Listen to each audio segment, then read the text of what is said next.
Okay. All right, so today what we're going to do is we're going to, just to show you how this Hamilton-Jacobi-Bellman equation works on a slightly, more general setting, not much more general, but a little bit more. What we're going to do today is we're going to do the solution of the linear quadratic problem using the HJB equation. Now, remember, if you recall, I did the linear quadratic problem earlier with calculus of variations. And I'm going to write the problem down again so everybody understands. The cost functional for the linear quadratic problem was 1/2 x transpose s,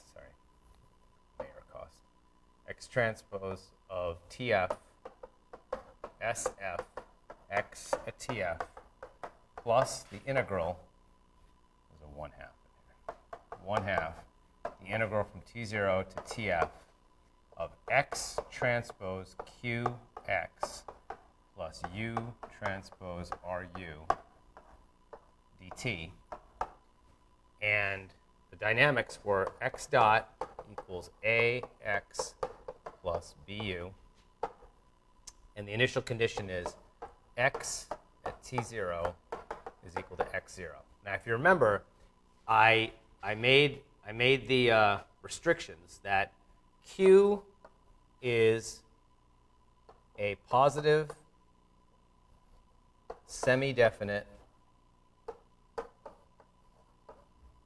matrix. R is positive definite.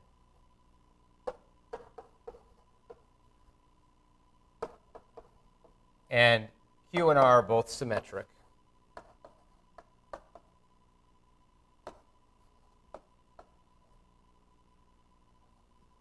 And it's also important to understand that A, B is controllable,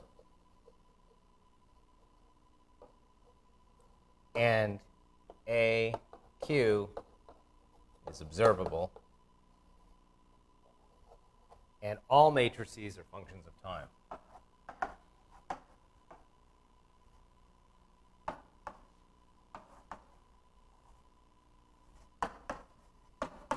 So let's say A is A of t, B is B of t, Q is Q of t, and R of t. All right? But I'm not going to write the explicit dependence on time everywhere because it just gets to be really tedious to keep writing down parentheses t, parentheses t. All right? So you have to keep in mind that whenever I do this, everything here is a function of time. It's implied. It's not implied. I said it explicitly. But in the notation, it's going to wind up being applied when we do the problem, okay? Because these equations are going to get way too long if I have to keep writing that down.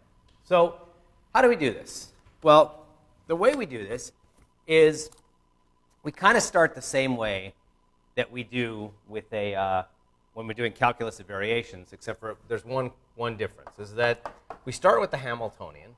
So we know the Hamiltonian in the case of the calculus of variations is L plus lambda transpose F. But we know that lambda is the partial of j with respect to x, where j is this cost evaluated at some time t, right? So if I got to be really clear here, I'm going to change this to a tau, all right? Because if I'm going to write j of x of t, it doesn't really make a whole lot of sense because so these integrals are all taken over tau, all right? Because otherwise you can't have the same variable in the integrand as you do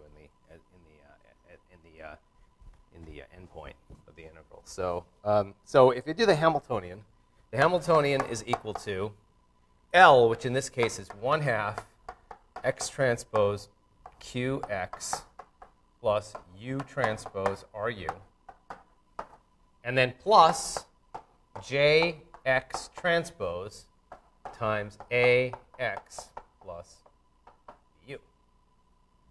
Okay? If you want to be really careful, this has got an underbar because it's a vector, but it's a gradient of that. So from this, we have to do, first thing we need to do is we need to determine the optimal control. So how do we determine the optimal control? So the optimal control is given or is obtained from dh du is equal to 0.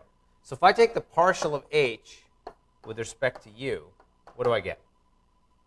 Now, you all should be able to do this now fast, all right? I mean, this should not be like, 5 minutes later, you wind up being able to figure this out. What is this? U transpose R plus what? Plus JX transpose B, right? And that has to equal 0. So this tells you that U star is equal to minus R inverse B transpose times JX. Let's just rearrange that. Okay? So now, what we can do is we can put that into this. This is where these equations get a little bit wieldy. So then the Hamiltonian, in terms of U star, becomes what? We got H, which technically speaking should be a star. This is going to get really tedious to keep writing stars, but we'll do the best we can.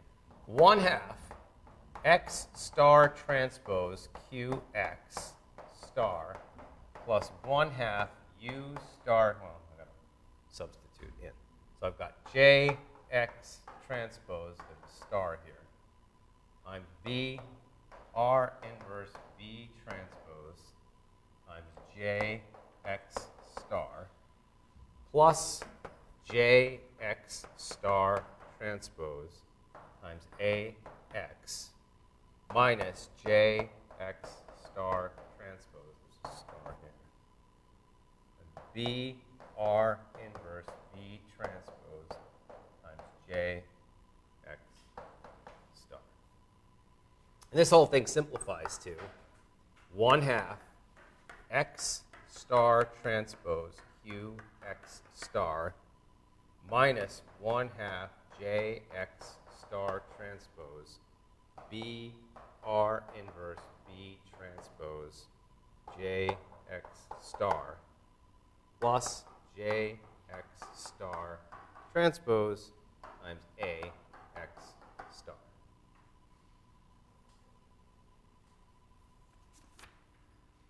Now, what's the Hamilton-Jacobi-Bellman equation? So recall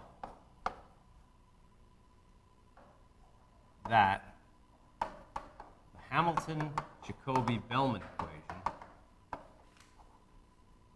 is JT star plus H of X star U star JX star T 0. Okay, now, in order to do this, now we got to plug in this Hamiltonian. So I got to plug this whole expression in here. So what that gives is JT star, and then I've got plus 1/2 X star transpose QX star minus 1/2 JX star transpose B R inverse B transpose JX star plus JX star transpose AX star is equal to 0.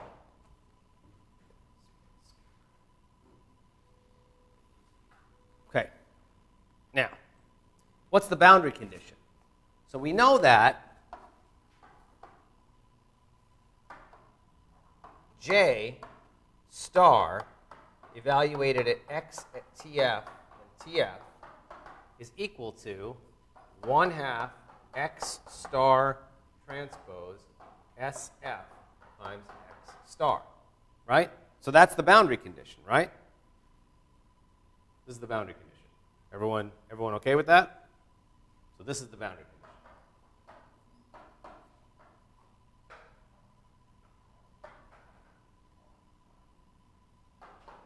Now, for those of you, I'm not a partial differential equations guy, but we all at some point have learned something about partial differential equations. What kind of partial differential equation is this?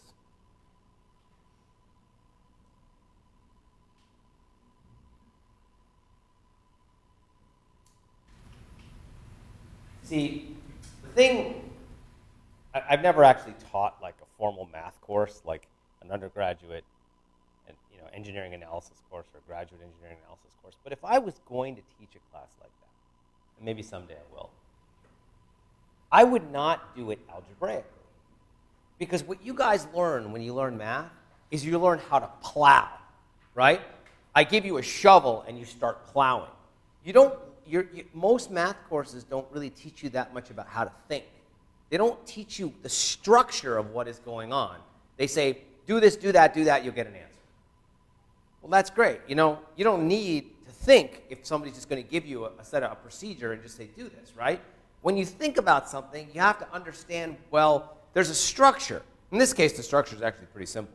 But if you don't know what you're looking for, or better yet, you don't know why you're looking for it, then me asking a question like, what kind of partial differential equation that is going to go straight over your head, because you're going to say, well, I don't know. No one ever taught me how to classify differential equations, so I don't really know that stuff. And I'll say, well, you should know that. Well, what kind of differential? Can someone start me out? What kind of differential equation is this? Homogeneous. No, it's homogeneous. Yes, it is homogeneous. Yes, okay. What else? Although it's not really completely homogeneous. Well, it is, because you started determining in terms of x, right? So this is homogeneous, yes. So what else is it?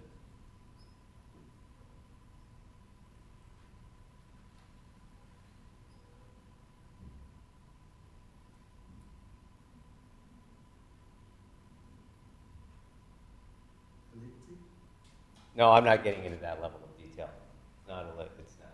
It's elliptic, but that's for a PDE course. I'm trying to ask a real simple question, like what kind of differential equation this is. Well, what's the order of the differential equation?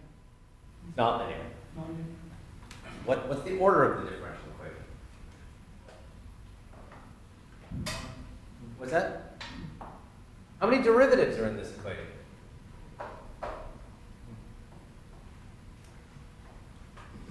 Don't say there are no derivatives in this equation, okay? Because there clearly are derivatives in this equation. How many derivatives? One. So it's a first-order differential equation. If I have a first-order it's a first-order differential equation in time, right? It also happens to be a first-order differential equation in x, right? So, but I can get around this if I know the functional form of j. When I'm all done, I can solve for jx in terms of the structure of the solution. The question is, what am I solving for here? Let's look at this in more general terms. I'm solving for j, right? And here I have a derivative of j with respect to t. Anytime you introduce a derivative into an equation, what is it that you now need in order to be able to solve the problem? You do this all the time. Because what I find, what I'm finding, is I've gotten a lot of people coming to me asking me questions about the exam, how I'm doing in the class, and other things, and fundamentally, what I don't have people coming to me is asking me for help. I get all these other questions, right? Oh, I got this score. What does it mean? That's irrelevant. It's not irrelevant, but it should not be your primary focus in a class at this level. This is a PhD level class. You should be focusing on learning the material. I'd love to have people come and ask me for help on things. Like, I don't really understand this. Can you help me with it? Everything else would be great, right? Nobody comes and asks me for help. So when I ask a question like, what's the order of this differential equation? Okay, we now have established that it has a derivative with respect to time, so it's a first order equation.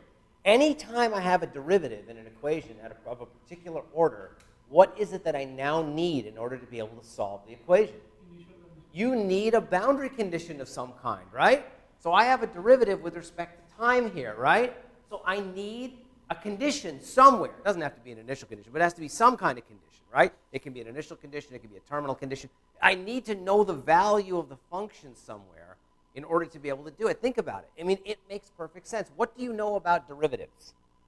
Probably know lots of things about derivatives. But most of the things you probably know about derivatives are the derivative of x squared is 2x. Why? Because somebody told me a long time ago the derivative of x squared is 2x. If I actually asked you to prove it, you'd have to go back to basics, and you probably would have a hard time proving it because you're not thinking along these lines, right? So if I say to you, I have two functions, and their derivatives are the same, are the functions the same? No, why not?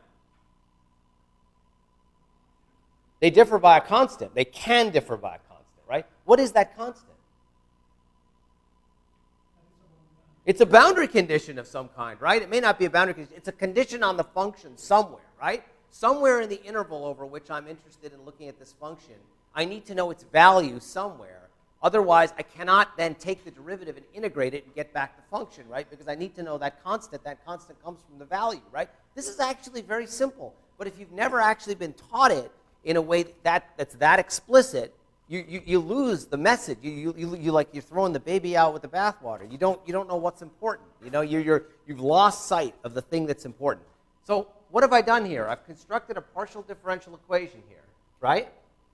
Now it's a differential equation in terms of t, and it's a differential equation in terms of x, right?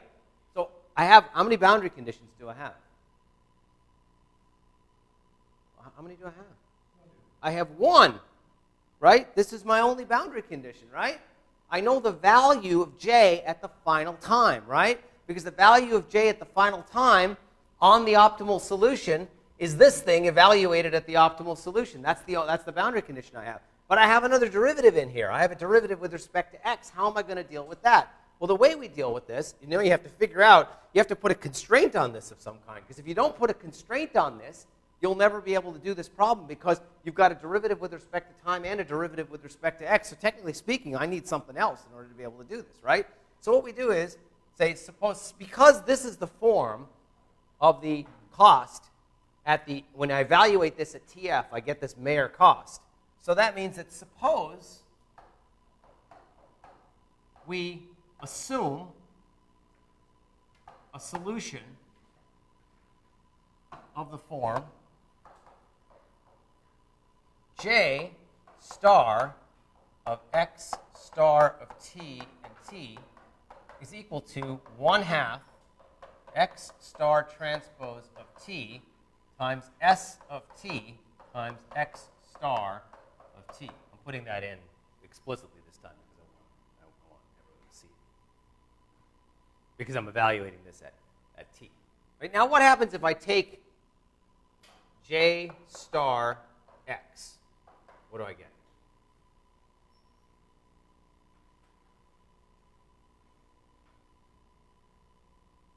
What do I get?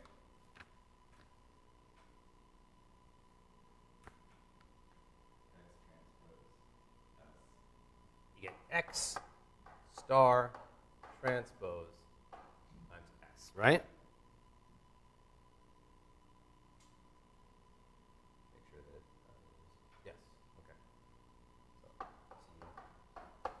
What happens if I take j sub t star?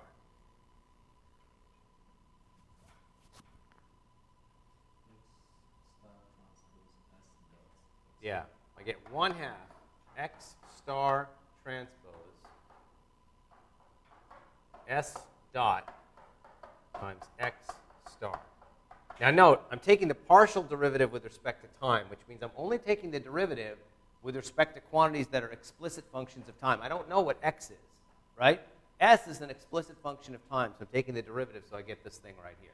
Now, let's plug all this in to this equation. Now look what I've done here. By doing this, and now with this boundary condition, I have enough information to be able to start substituting in here and getting everything in terms of this trajectory s and in terms of this quantity s here.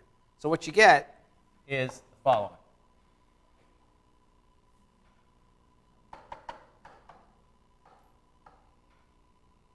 So if I substitute in, I get 1/2 x star transpose s x star. I'm dropping the t's now, okay? There's an s dot here. Plus 1/2 x star transpose q x star minus 1/2 x star transpose s b r inverse b transpose s x star plus X star transpose SA X star equals 0. Now this is a trick, but suppose I take this matrix here, SA. SA, any matrix can be decomposed into two parts. It can be decomposed into a sum of a symmetric matrix plus a non-symmetric matrix.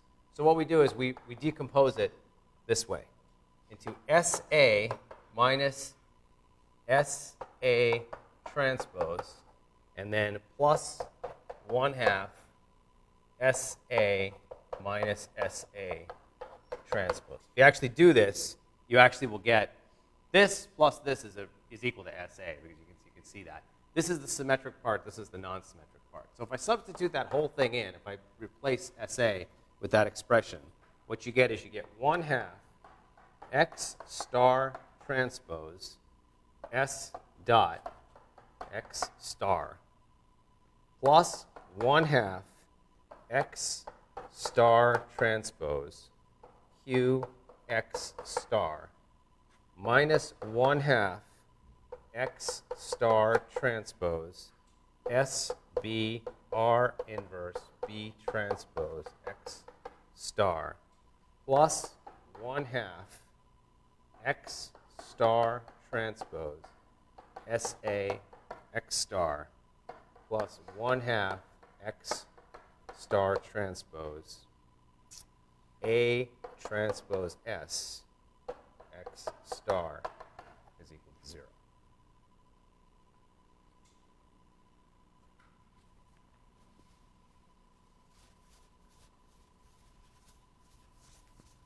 So you can see that in that equation, every term is multiplied on the left by X star transpose and on the right by X star. So what we can do is we can then simplify the last result to the following, which is X star transpose. I'm going to factor that out on the left. S dot plus Q minus SB R inverse B transpose S plus SA minus S minus A transpose S times X star is equal to 0.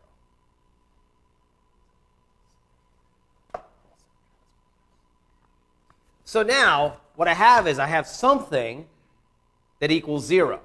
But what is that something? If I look at this, what this is this has the form like this. X star transpose P X star equals 0. So if I have a quadratic form that's equal to 0, right? So what's the only way that that quadratic form can equal 0 for all values of X star? So no matter what X star is, this thing has to equal 0, right? Because I don't know what X star is yet. What's the only way that can equal 0? No matter what X star is if P is equal to 0, right? So the only way this can equal 0 is if P is identically 0. So that says that if this has to be true for all X, it says that X dot plus Q minus SB R inverse B transpose S plus SA plus A transpose S has to equal 0, which says that S dot has to equal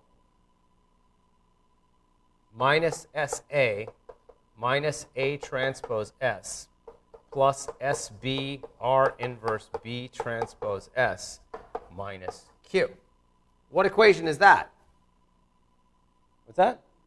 This is the Riccati equation, right? So this is the Riccati differential equation.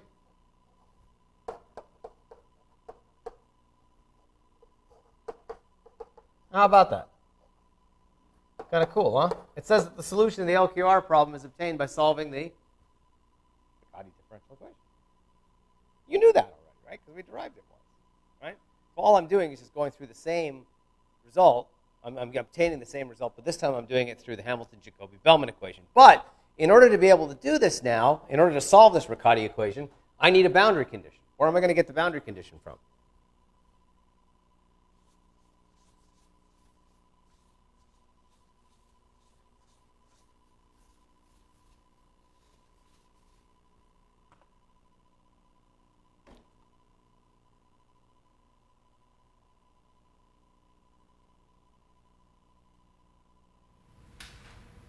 Where do I get the boundary condition from?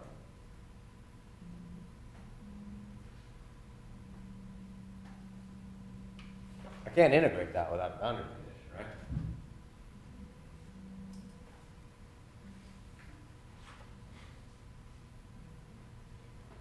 We need a boundary condition on S of t. How are we going to get that? Okay, how do we get that?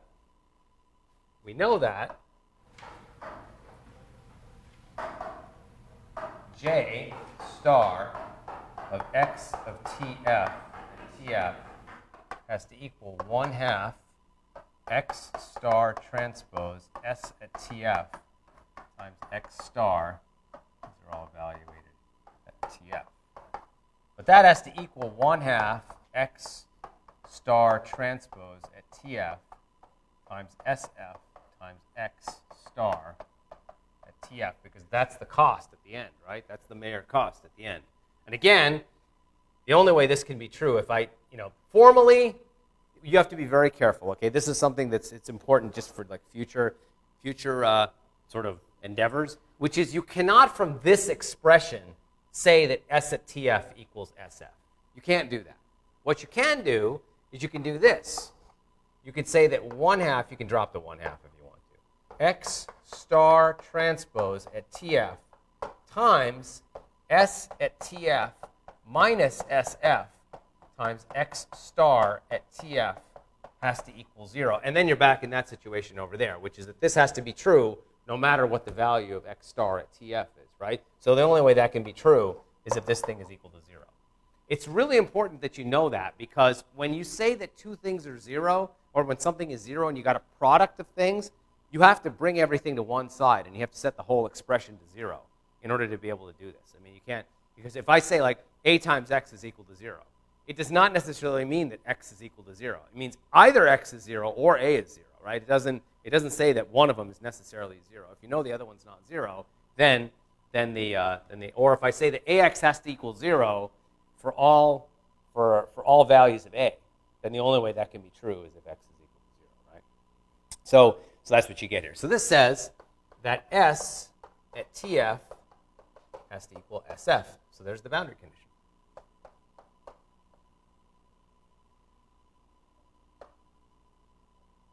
Some people prefer to derive the linear quadratic problem using this approach as compared to using the calculus of variations. I think that there are merits in both approaches. The nice thing about this is it's pretty straightforward once you understand this Hamilton-Jacobi-Bellman equation. But it requires you to make an assumption that the solution has that particular form. And you don't lose any generality by doing this in some sense, because you don't know what the functional form is. You could tack on another function beta of t onto this if you really wanted to, and you could show that beta has to be 0. I mean, it's only, but the thing is that it's really not any different. It's just fundamentally it goes down a different path, right? I mean, one uses calculus of variations and optimality conditions from the standard optimal control problem. This goes about it from the standpoint of dynamic programming, which is what this Hamilton-Jacobi-Bellman equation is all about. So now, once we have the solution, once we can solve this Riccati equation, now we have to figure out how to get the control, right? So you remember that the optimal control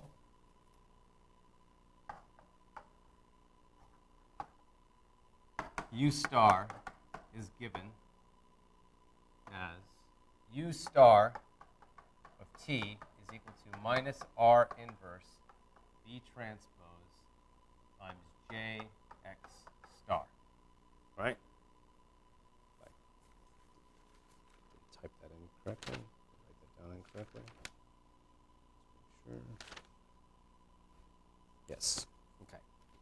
What is Jx star?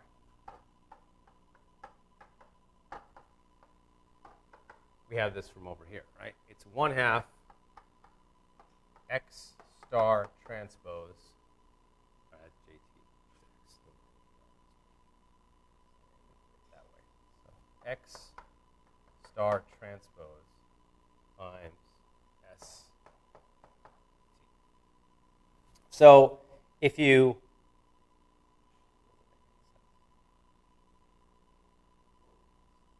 you know what? The sign convention thing. So this gives you that Jx star is equal to S of t x star of t, which says that U star of t is equal to minus R inverse B transpose times S x star.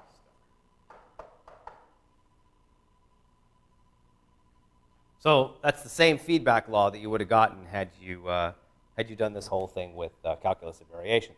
So now you actually have the optimal control, and so at each point in time. So now look at what we've generated. Okay, the thing when you look at this Hamilton-Jacobi-Bellman equation, which is not apparent ahead of time, because you don't know at this point the optimal control, except for in this particular case you do. But in general, when you write down dh du equals 0, assuming that dh du equals 0 is a valid way to compute the control, and you don't have to apply Pontryagin's minimum principle, you get an implicit equation for the control. You don't get an explicit equation for the control, right? You get some algebraic condition that says that at each point, the optimal control has to satisfy this condition. But it may not be easy to solve that for the control. You may get something that the control doesn't separate itself out that nicely. In this particular case, the control actually does separate itself, right? So you can actually write down the control. Look at what we have here. When we write down this HJB equation, I'll put this on another board.